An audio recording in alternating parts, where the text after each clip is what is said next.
Beneath the polished stone floors of one of history's most breathtaking castles lie the bones of men whose names were never recorded. No plaque explains them. No guide mentions them, because the crown never wanted their story told. When construction began, one detail was deliberately erased from every royal record: how many workers would never leave the site alive.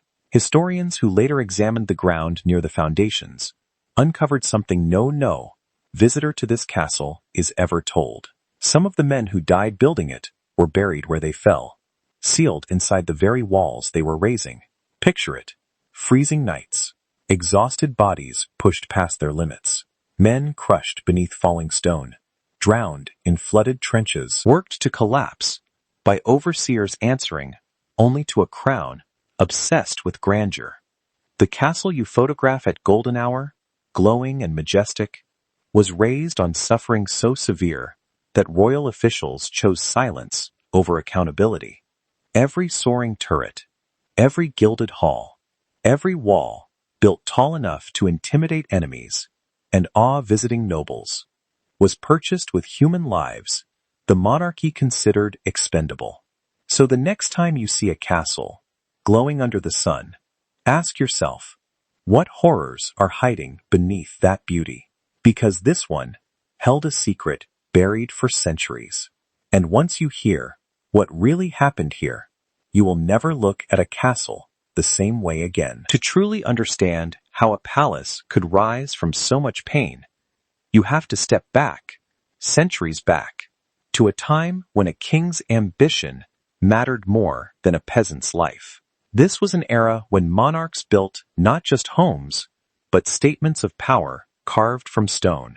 And this particular ruler wanted the world to look at his castle and feel small. The site chosen was brutal by design: a rocky ridge, a flood-prone valley, terrain that made construction nearly impossible without immense human cost. But impossible was not a word the crown accepted. Thousands of laborers were conscripted, many against their will, torn from farms and villages under royal decree. Peasants who had never lifted a chisel were forced to quarry, haul, and stack stone blocks weighing more than a loaded cart. Overseers pushed brutal quotas. Miss one, and punishment followed: withheld food, public beatings, imprisonment. Winters brought frostbite and starvation. Summers brought disease that spread through crowded worker camps like wildfire. And the crown's own physicians, when asked to intervene, were reportedly told that laborers were replaceable, but stone, once cut, was not.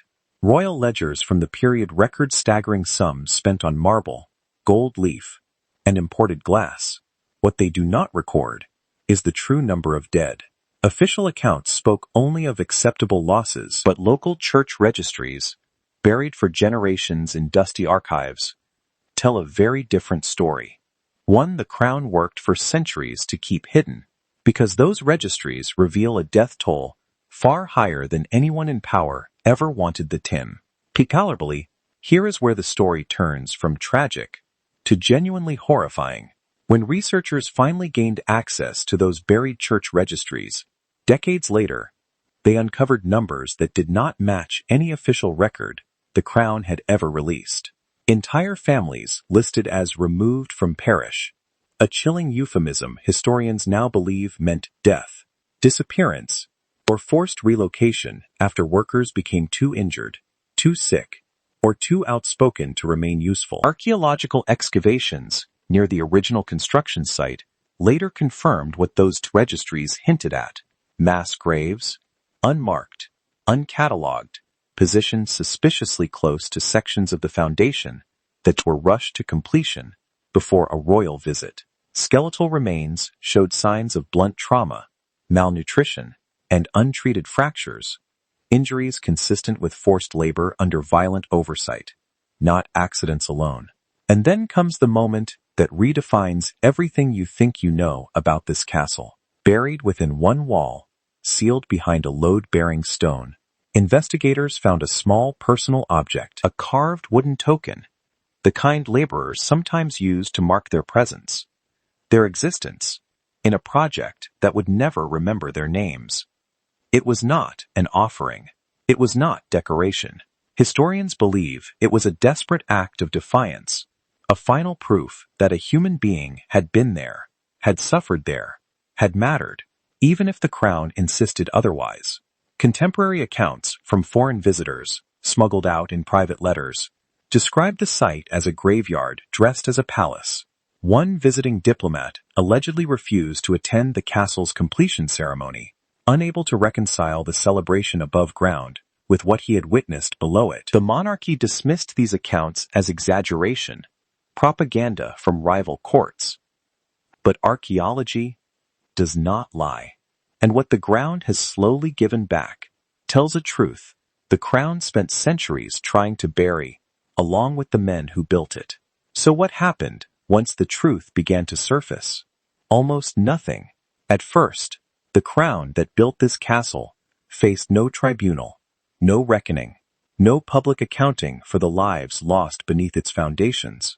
Kings of that era answered to no court but their own conscience, and conscience rarely wins against ambition. Overseers who enforced brutal quotas kept their positions. Royal architects were celebrated, their names etched into history books, while the laborers who actually built the castle stone by stone remained anonymous, erased from the very structure their hands created.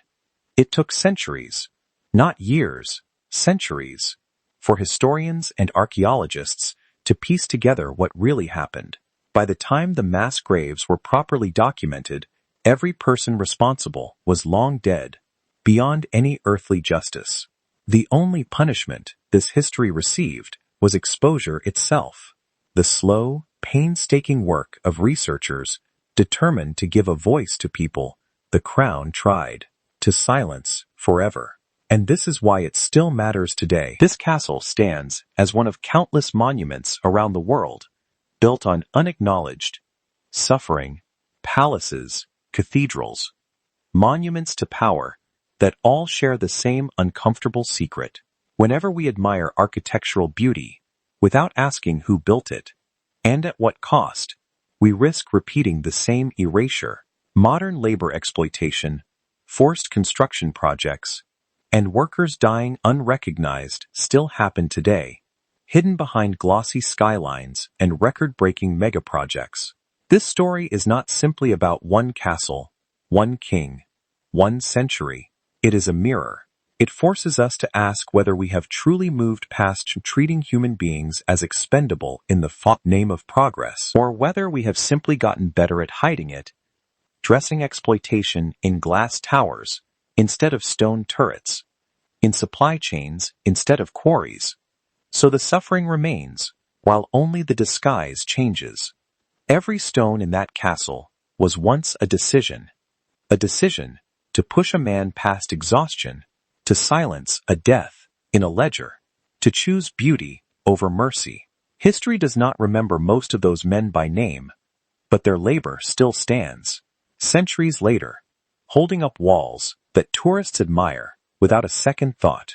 Power has always known how to disguise cruelty as grandeur. Gold leaf hides grief. Soaring architecture hides suffering. And silence, if maintained long enough, can almost make the world forget that suffering ever happened at all. Almost. That is the real lesson buried in this story. Beauty is never proof of goodness. Grandeur is never proof of justice. Behind nearly every awe-inspiring monument humanity has ever built, there are hands that bled for it, and names that history chose not to keep. So the next time you stand before something magnificent, a castle, a cathedral, a skyline reaching toward the clouds, ask yourself who built it, who paid the price, and who was never allowed to be remembered. If this story shook you, tell us your thoughts in the comments, and stay with us, because history holds more forbidden truths waiting to be uncovered.